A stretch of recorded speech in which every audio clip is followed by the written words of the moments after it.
Thank you very much. This is a nice crowd, isn't it, huh? You've been waiting a long time for this. Yeah. So have I. Actually, it was so ridiculous. But here we are. And this doesn't have to be long. It's just all about common sense. Doesn't have to be long.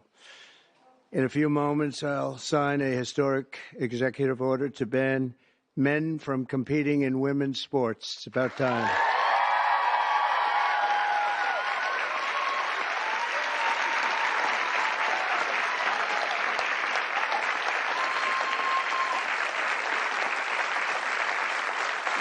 Under the Trump administration, we will defend the proud tradition of female athletes, and we will not allow men to beat up, injure, and cheat our women and our girls. From now on, women's sports will be only for women.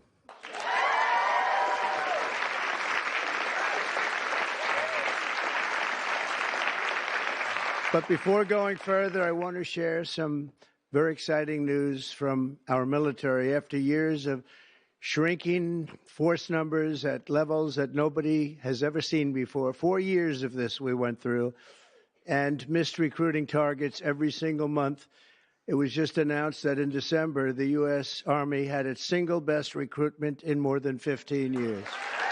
Thanks.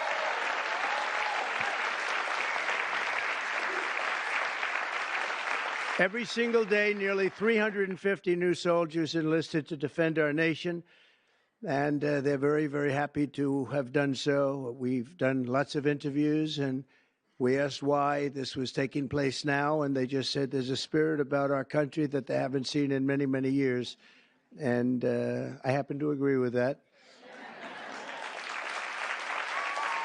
But it really is clear proof that the spirit is sweeping our armed forces, and we have a great leader in Pete.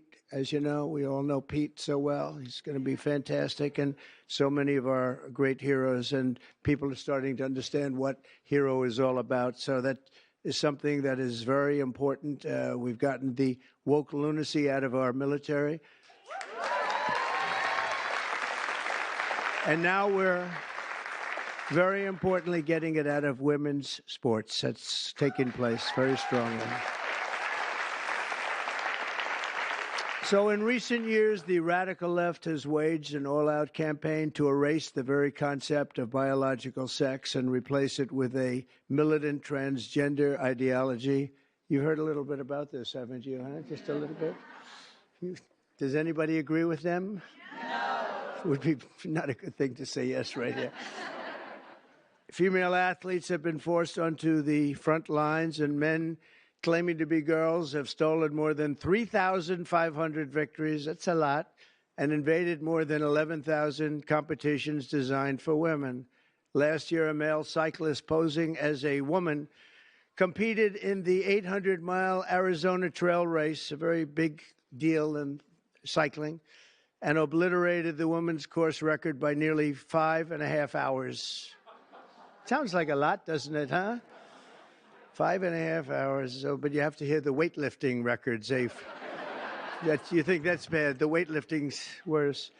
In 2023, a man in women's powerlifting broke 2 world records and outlifted his closest female opponent in one event by 440 pounds.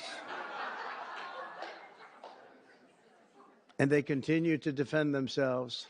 Mr. Congressman, you know that, right? They continue to defend themselves. We hope they continue onward because I don't think we can lose a race. This was one of the big reasons that we all won, and it's one of the big reasons that we had a record, a landslide like they haven't seen before, very often anyway. And who could forget last year's Paris Olympics where a male boxer stole the women's gold medal after brutalizing his female opponent so viciously that she had to forfeit just after 46 seconds, and she was a championship fighter. And actually, they had 2 women or 2 people that transitioned, and both of them won gold medals, and they won them very convincingly. But all of that ends today because with this executive order, the war on women's sports is over.